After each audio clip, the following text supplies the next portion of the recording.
আজকে রান্না করব মজাদার ইলিশ মাছের তরকারি। যে তরকারিটা আমার অনেক বেশি পছন্দ। ইলিশ মাছ এইভাবে রান্না করে খেতে আমার খুবই ভালো লাগে। তো আমি কিভাবে ইলিশ মাছটা এভাবে রান্না করি সেটাই আজকে দেখাবো। তাহলে চলুন শুরু করি। প্রথমে যে প্যানে আমি রান্না করব সেই প্যানে আমি রান্নার তেল, সেটা হচ্ছে সরিষার তেল নিয়ে নিয়েছি। আপনারা সয়াবিন তেলেও রান্না করতে পারেন।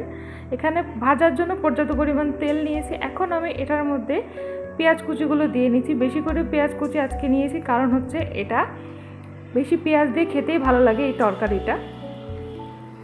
তো এটাকে পুরোপুরি কিন্তু একদম লালচে করে ভাজবো না, হালকা একটু গোল্ডেন কালার চলে আসলে এই পেঁয়াজ কুচিগুলো আমি নামিয়ে নেব। তো এইভাবে করে নাড়াচাড়া করে এটাকে, এখন কিন্তু চুলার আঁচটা একদম ফুলে আছে, ফুল আঁচ করে এটাকে আমি সুন্দর একটা গোল্ডেন কালার করে নিব। যে এরকম একটা গোল্ডেন কালার চলে আসলে এখন আমি এটাকে অন্য একটা প্লেটের মধ্যে তুলে রেখে দিচ্ছি। আর এই কাজটা আপনারা না করলেও পারেন, আমি এই কাজটা করি কারণ এটা করার ফলে এটার মধ্যে যে বেরেস্তার, তেলের মধ্যে যে বেরেস্তার একটা ফ্লেভার চলে আসে সেটা খুবই ভালো লাগে মাছের সাথে এই তেলটা খেতে।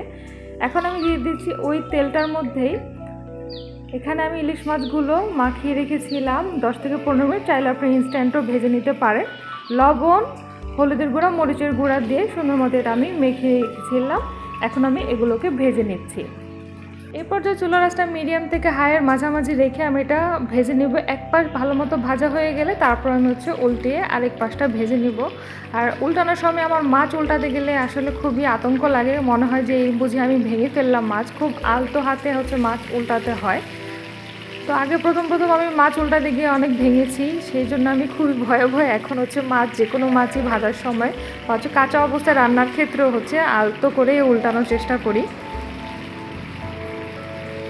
আর কয়েকটা পিস একটু কড়া করে ভাজবো, আর কয়েকটা পিস একদম হালকা হালকা করেই ভেজে নেব।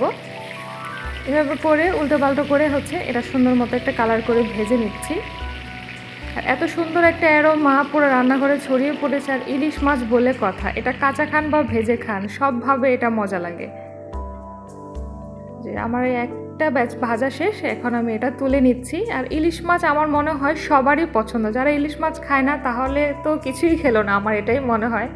যারা কাটার ভয়ে খান না তারা কিন্তু বড় বড় এই পিসগুলো খেতে পারেন। এই ক্ষেত্রে কিন্তু কাটা কম থাকে, তারপরে কিন্তু ইলিশ মাছ কিন্তু খাওয়াই লাগবে, কারণ ইলিশ মাছের মতো মাছ আসলে আর হয় না।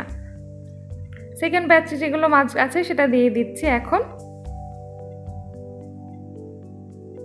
আজকে যেটা রান্না করছি সেটা ইলিশ মাছের দো পেঁয়াজি, বা আপনারা যারা যে নামে চেনেন তারা সেই নামটা কিন্তু কমেন্ট করতে পারেন। আমি এই নামে এই রান্নাটা চিনি, তাই আমি এই নামটাই বলছি। আর এখানে 2 পিস এই মাছের ডিম পেয়েছি, তো এই ডিমটা এটার সাথে ভেজে নিলাম। আর একটা ডিম মাছের সাথেই আছে, আর এটা হালকা করে আমি ভেজেছি। এখন এটাও ভাজা শেষ, তুলে নিচ্ছি। এখন আমি এই তেলের মধ্যে কিন্তু সম্পূর্ণ রান্নাটা শেষ করব। সেই পেঁয়াজগুলো যেটা ভেজে উঠিয়ে রেখেছিলাম সেটা এখন দিয়ে দিচ্ছি। এখন এর মধ্যে আমি গুঁড়া মশলাগুলো যোগ করে দিচ্ছি। হলুদের গুঁড়া, মরিচের গুঁড়া একটু বেশি দিচ্ছি, ঝাল ঝাল খাবো, আমার ঝাল ঝাল খেতেই ভালো লাগে। দিয়ে দিচ্ছি এখানে ধনিয়ার গুঁড়া। আমি ধনিয়ার গুঁড়া ভাজাটা দিয়ে দিলাম এর মধ্যে। তারপরে দিচ্ছি স্বাদ মতো লবণ, দিয়ে সুন্দর মতো এটাকে মিশিয়ে নিচ্ছি। মিশিয়ে নেওয়া হয়ে গেলে এর মধ্যে আমি পানি দিয়ে দিব, পর্যাপ্ত পরিমাণ পানি দিচ্ছি। এই পানি কিন্তু একবারেই দিচ্ছি, কারণ এটাতে কষানোর পরে আমি মাছ দিয়ে দিব, এক্সট্রা আর পরে আর পানি দিব না। সুন্দর মতো মশলাটা কষানো হয়ে গেলে তেলটা উপরের দিকে ভেসে এসেছে, দেখতে পাচ্ছেন। এখন আমি এর মধ্যে কিন্তু মাছটা দিয়ে দিচ্ছি। আর এটাতে কিন্তু ঝোল খুবই কম থাকে, সেজন্য পানিটা একদম পরিমাণটা বুঝে দিতে হবে। এক এক করে আমি দিয়ে দিচ্ছি ইলিশ মাছের ভাজার পিসগুলো।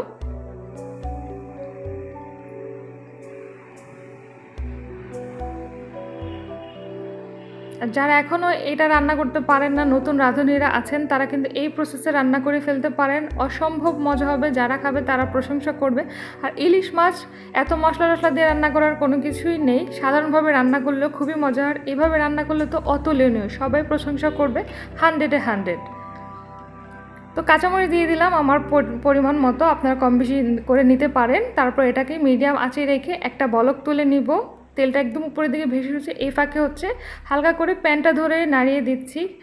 এবং পরবর্তীতে অনেকগুলো যেহেতু মাছ হয়ে গিয়েছিল তাহলে উল্টাতে খুবই অসুবিধা হচ্ছিল, আমার প্যানটা আরেকটু বড় নেওয়ার দরকার ছিল। পরে আস্তে আস্তে করে আমি সবগুলো আবার একটু উল্টিয়ে নিয়ে 2-3 মিনিটের জন্য এভাবে রেখে দেবো, আর ঢাকনা দিয়ে ঢাকছি না। আমার রান্নাটা কিন্তু কমপ্লিট, দেখতেই পাচ্ছেন কতটা সুন্দর লাগছে। আশা করছি আজকের রেসিপিটা আপনাদের সবার ভালো লেগেছে এবং খুবই ইজি একটা রেসিপি আমি কিন্তু আপনাদের সবার সাথে শেয়ার করলাম। যারা নতুন রাঁধুনি আছেন অবশ্যই তাদের উপকারে আসবে। আজকের ভিডিওটা এখানেই শেষ করছি। আল্লাহ হাফেজ।